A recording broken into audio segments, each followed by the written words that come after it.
दोस्तों आज मैं आपको पत्र लेखन के बारे में बताऊंगा और इस वीडियो के बाद आपके सारे डाउट्स क्लियर हो जाएंगे और आपको फुल मार्क्स मिलेंगे। तो बहुत ही ध्यान से वीडियो को देखिएगा।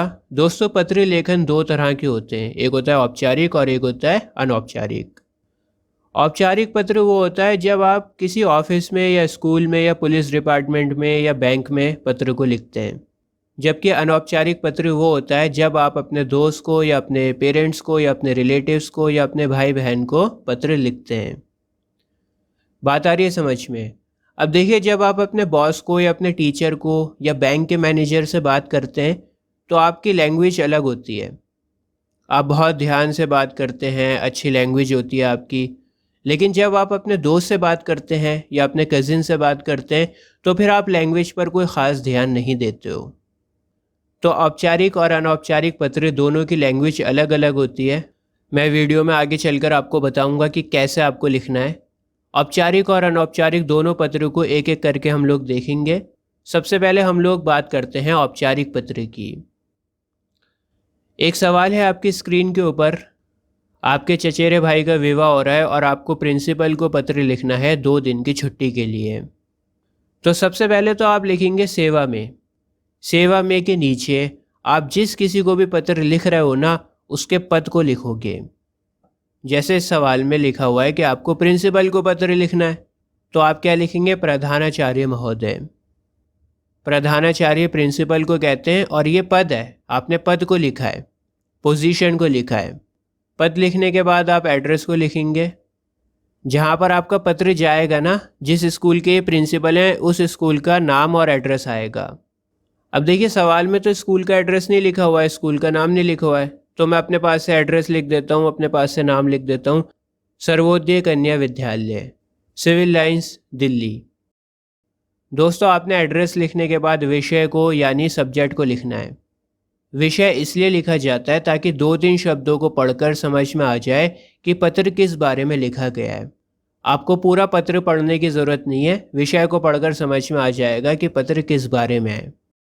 देखिए, जो ऑफिसर्स होते हैं ना, उनके पास इतना टाइम नहीं होता है कि वो पूरा पत्र को पढ़ें। उनके पास बहुत सारे पत्र आते हैं दिन भर, तो ऑफिसर हर पत्र को तो नहीं पढ़ सकता। तो इसीलिए ऑफिसर विषय को पढ़ता है और विषय को पढ़कर अगर उन्हें लगता है कि ये पत्र इम्पॉर्टेंट है तब उसको पढ़ा जाता है। अगर उन्हें लगता है कि इम्पॉर्टेंट नहीं है तो फिर उसको नहीं पढ़ा जाता। तो इसीलिए विषय को लिखना बहुत ज़्यादा ज़रूरी है और आप आधी लाइन में ही लिखेंगे, ज़्यादा बड़ा नहीं लिखना आपने।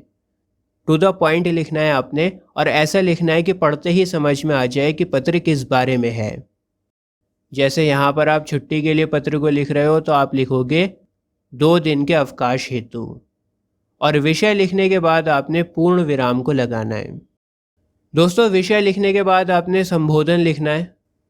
आप लिखेंगे महोदय, और महोदय लिखने के बाद से अगली लाइन में आपको लाइन नहीं छोड़नी है, उससे अगली लाइन में ही अपनी बात को शुरू कर देना है। आप लिख सकते हैं, सविनय निवेदन है कि मैं अमन कुमार आपके विद्यालय का कक्षा 10वीं का छात्र हूँ। मैं आपको खेद सहित बताना चाहता हूँ कि मैं आगामी 22 मार्च और 23 मार्च को विद्यालय से अनुपस्थित रहूँगा क्योंकि मेरे चचेरे भाई का विवाह है जिसमें मेरी उपस्थिति अनिवार्य है। आपसे विनम्र निवेदन है कि उक्त तिथि में मुझे अवकाश देने की कृपा करें। इस कृपा के लिए मैं आपका आभारी रहूँगा। तो इस तरह से आप अपनी बॉडी को लिख सकते हैं, जहाँ पर आपने डेट को मेंशन कर दिया, अपना नाम बता दिया, क्लास के बारे में बता दिया, आपने बताया कि मैं आपके स्कूल का स्टूडेंट हूँ, और आपने बताया कि आपको छुट्टी क्यों चाहिए, आपके चचेरे भाई का विवाह है तो आपको मैरिज को अटेंड करना है, इस वजह से आपको 2 दिन की छुट्टी चाहिए। अब बॉडी को लिखने के बाद आप धन्यवाद लिखेंगे। धन्यवाद के बाद आप लिखेंगे आपका आज्ञाकारी शिष्य अमन कुमार, कक्षा 10वीं, और आखिर में आप डेट को लिख देंगे। दोस्तों याद रहे, डेट आपकी रियलिस्टिक होनी चाहिए। जैसे यहाँ पर आप 22 और 23 मार्च की छुट्टी को मांग रहे हो, तो अगर आपको छुट्टी 22 मार्च को चाहिए तो आप 1 हफ्ता पहले दोगे पत्र को, तो यहाँ पर आप 15 मार्च लिख सकते हो 2022। ऐसा मत करना कि नवंबर या दिसंबर की डेट डाल दो। एक पत्र और देखते हैं हम लोग। बिजली की अत्यधिक कटौती होने पर विद्युत अधिकारी को पत्र लिखिए। देखिए यहाँ पर आपके इलाके में क्या हो रहा है, बिजली की कटौती हो रही है। तो अब आप उस कटौती के लिए विद्युत अधिकारी को पत्र लिखेंगे, कंप्लेन करेंगे, शिकायत करेंगे कि हमारे इलाके में बिजली की कटौती हो रही है। विद्युत कहते हैं इलेक्ट्रिसिटी को, बिजली को। तो जो बिजली अधिकारी है उसको आपने लेटर लिखना है। तो जैसा कि मैंने आपको बताया, सबसे पहले आप लिखेंगे सेवा में, उसके बाद आपने पद को लिखना है। क्वेश्चन में ही मिलेगा आपको पद का नाम। यहाँ पर लिखा हुआ है ना विद्युत अधिकारी को लिखना है, तो आप लिखेंगे विद्युत अधिकारी जी। अगर क्वेश्चन में होता है कि प्रिंसिपल को लिखना है तो आप प्रिंसिपल लिखते हैं। क्वेश्चन में होता है मैनेजर को लिखना है तो आप मैनेजर को लिखते हैं। यहाँ पर बात आ रही है समझ में? जो पद का नाम होगा वो आपके क्वेश्चन में मैंशनड होगा, बस क्वेश्चन में से एज इट इज़ आपने लिखना है। उसके नीचे आपने लिखना है कि ये पत्र आपका कहाँ पर जाएगा, एड्रेस देना है। तो ये विद्युत विभाग में जाएगा, दिल्ली में। अब एड्रेस आपने लिख दिया, और जैसा कि मैंने आपको बताया, एड्रेस के नीचे आप विषय को लिखेंगे। विषय बहुत ही छोटा होना चाहिए और टू द पॉइंट होना चाहिए। आपने लिखा बिजली की अत्यधिक कटौती हेतु, और फिर पूर्ण विराम लगाया। अब विषय लिखने के बाद आप महोदय जी लिखेंगे, संबोधन करेंगे, और संबोधन के बिल्कुल नीचे से आप स्टार्ट कर देंगे अपनी बात को कहना। आप अपने एरिया के बारे में बता सकते हैं कि मैं इस एरिया में रहता हूँ और पिछले 7 दिनों से बिजली बहुत ज़्यादा कटौती हो रही है, मुझे बहुत परेशानी हो रही है, और अपनी परेशानी वगैरह लिख सकते हैं। और लास्ट में आप लिख सकते हैं कि मुझे उम्मीद है कि आप इस समस्या का समाधान निकालेंगे जल्द से जल्द। अब अपनी बात को ख़त्म करने के बाद आप धन्यवाद लिखेंगे, और धन्यवाद के नीचे आप भवदीय या भवदिया लिख सकते हैं। भवदीय का मतलब होता है आपका। और फिर आप अपना नाम लिखेंगे, जैसे मैं लिख देता हूँ अमित कुमार। दोस्तों, पिछला वाला जो पत्र था जो हमने प्रिंसिपल को लिखा था, वहाँ पर मैंने अपना कक्षा का नाम लिखा था कि मैं कक्षा 10वीं का स्टूडेंट हूँ। लेकिन यहाँ पर आप विद्युत अधिकारी को पत्र लिख रहे हो, डिपार्टमेंट में आपका लेटर जा रहा है, तो यहाँ पर आपको अपना एड्रेस लिखना पड़ेगा। और एड्रेस लिखा जाता है छोटे से बड़ा। जैसे सबसे पहले आपका नंबर आएगा, मकान नंबर, मैंने लिखा 2080। उसके बाद आप अपनी गली लिखोगे, गली नंबर 5। इस तरह से आप अपना एड्रेस लिखेंगे, और आखिर में आप डेट को डाल सकते हैं। आप जिस दिन एग्ज़ाम में बैठो उससे 1 हफ़्ते पहले की डेट डाल देना।